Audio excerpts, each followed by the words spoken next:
Breaking news, Rick Wershey, also known as White Boy Rick, sues the feds and Detroit police for child abuse. We're digging through the 10-page court filing. We've got all the details coming up. Also, top health experts testify on the nation's COVID response and the path moving forward.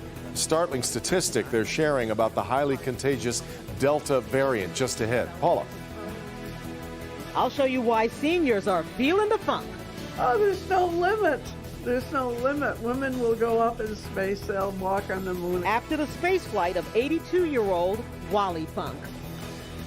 And Paula, thunderstorms are back. We've already had one warning in the thumb, and as those move to the south, how strong will they be for the rest of us?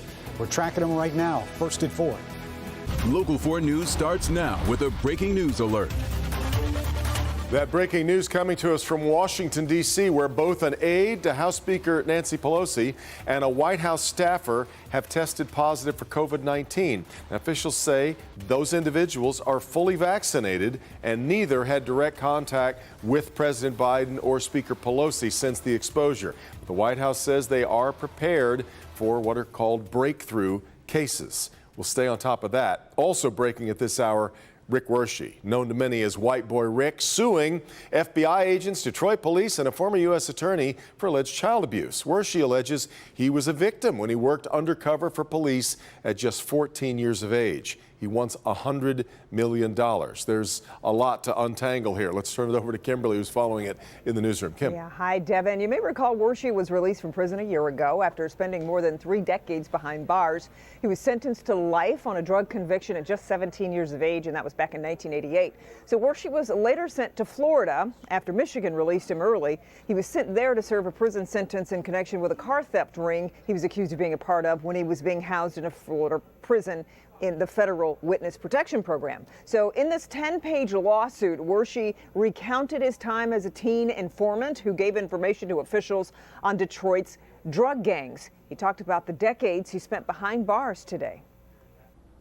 It's been difficult. I lost 33 years of my life. My father's not here.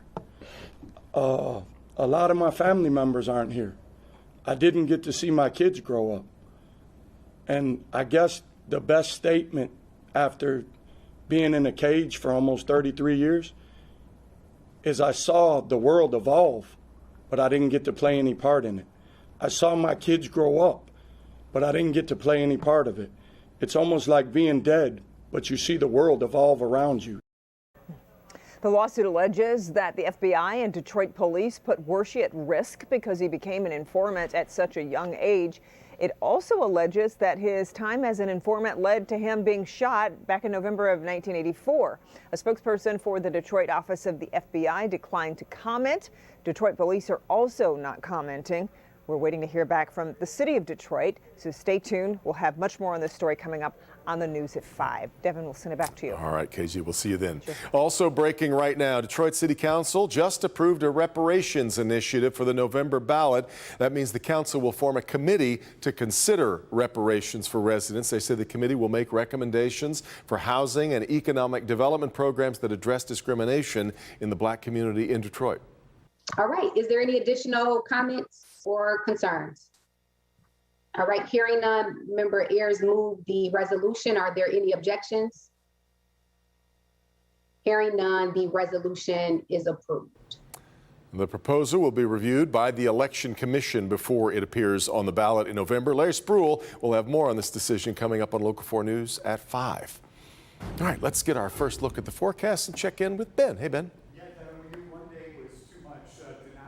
Worry about looking for those thunderstorms, and now they're back on Storm Tracker 4, and you can see a couple of those right now just starting to enter Sanilac County. We did have a warning for Huron County, got canceled early, and so far that line of storms not severe as it moves further to the south. A lot of the heavier stuff remains out over the lake, but there's another line trying to form there south of Sandusky, so we'll continue to monitor it. We have been put, at least the north zone, in that marginal risk for severe weather, and that's just that little corner of our viewing area that we've got to watch here for the next few hours. Not going to last very long, the severe threat tonight. In fact, probably by about 8, 9 o'clock that's going to wind down. Maybe some showers left over by 10, and we'll be dry at midnight. Big change tomorrow, but bigger changes to the forecast as we head towards the weekend, and we'll talk more about that ahead. Devin? Okay, Ben. State just gave us another update on the coronavirus here in Michigan. 4-day total, now at 1,028 new cases, averaging out to about 257 cases per day. So it's been edging higher lately. 14 more people have died from the virus. The vaccination rate slowly climbing up. 16 nation's COVID response, and the path moving forward. Senate hearing comes amid a surge in cases that we're watching, a drop in vaccination rates, and a major medical association weighing in on masks for children. Here's just some of what was discussed. CDC has released estimates of variants across the country and predicted the Delta variant now represents 83% of sequenced cases. This is a dramatic increase. We continue to recommend that schools implement layered prevention strategies to protect those who are not fully vaccinated and encourage vaccination for those who are eligible. Masks continue to be a critical part of these layered prevention strategies. Now, meantime, the United States remains under a state of public health emergency due to the pandemic. This latest renewal is effective starting today. It'll continue for another 90 days, so 3-month cycles. In another pandemic-related note, stocks rebounded today as investors rushed in to buy shares that had been knocked down in Monday's sell-off. The rally suggests that even as the Delta variant casts a shadow over the economic outlook, a lot of investors still see the stock market as the best place to put their money. Billionaire Jeff Bezos and 3 passengers soar into the edge of space in a historic flight earlier today aboard Bezos's Blue Origin rocket. It was the first passenger test flight for the space company. The journey took Bezos, his brother, and 2 others 62 miles high into low Earth orbit, where they experienced weightlessness for several minutes, marking another step forward in commercial space travel. Here's what Bezos had to say when they landed. It feels like, this atmosphere is huge and we can disregard it and treat it poorly. When you get up there and you see it, you see how tiny it is and how fragile it is. We need to take all heavy industry, all polluting industry, and move it into space. Besides Bezos, his brother, another passenger on the flight was 82-year-old Wally Funk. She is the oldest person to go into space, and her feat actually goes beyond age. It goes to perseverance and breaking barriers. Paula Tutman joins us from Bellbrook Assisted Living in Rochester Hills with my favorite part of this space flight today, and where I think seniors are on cloud 9 about it. Paula. Yeah, absolutely. So I'm not sure if you can tell, but it is happy hour here at Bellbrook. But that is not the only reason these seniors are feeling the funk. Of course, we're talking about Wally Funk, who at 82 years old, to borrow a passage from my favorite poem, slipped the surly bonds of earth today and touched the floor. The thrill ride took 10 minutes, just 10 minutes to leave the earth, hang out at the edge of space, experience weightlessness, and then return safely. We had a great time. It was wonderful. I want to go again fast. But when 82-year-old actual astronaut Wally Funk stepped safely off the Blue Origin's First Shepard space capsule this morning. Good for you. Keep going. Do it. At Bellbrook Assisted Living in Rochester Hills, 2 women remained in orbit. 80-year-old Judy Bradley and 86-year-old Joanne Smith are over the moon with excitement. To see her getting around like she does, that's inspiring. I was so encouraged by her energy and her know-how. I mean, yes. She wanted to go a lot years earlier, but they wouldn't let her because she was a woman. Wally Funk was in the human spaceflight program at NASA. She trained and reportedly outscored John Glenn on some of the rigors of the Mercury 13 program. She has trained astronauts, yet when she could have gone into space, she didn't.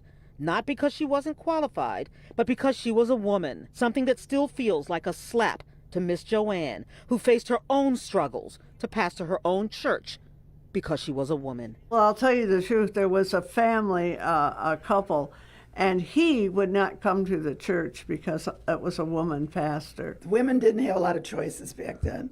You were either going to be a teacher or a nurse or a secretary. It was like having a black line in basketball where women couldn't go further than that black line, and you couldn't dribble the ball down and then shoot. No, not for women, because they couldn't run that far, of course. I mean, I just see so many things that are different. These are women who remember the days of men's work and women's work.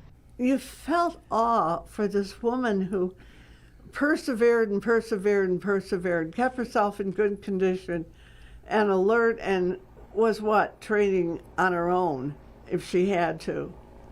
And she looked great. Yes. She looked like she could go play baseball. On a woman's team, of course. Yeah, you know what? There's a little bit of bite when Miss Joanne talks about the women's team, but also there's a great deal of hope. She told me the story about her granddaughter, an engineer. This opens up so many possibilities, as these women have so eloquently indicated. When rich men put their money behind women and their aspirations and they acknowledge them, doors don't creak open, they explode open, Devin. Yeah, I mean, we heard some cynicism about billionaires going to space. Paula, I'm not sure how you can be cynical about Wally Funk getting to space after all this time. She earned it. Yeah, she sure did. Great stuff. All right, Paula. New at 4. Still to come, situation in Cuba takes a troubling turn while human rights activists are sounding the alarm. But up first, popular drug Chantix, which is used to help people quit smoking, being recalled. We'll give you the reason why when we come right back. It's a back-to-school to-do that can't wait much longer. See why experts are warning parents not to wait until the last minute to catch up on vaccinations. Tomorrow morning on 4.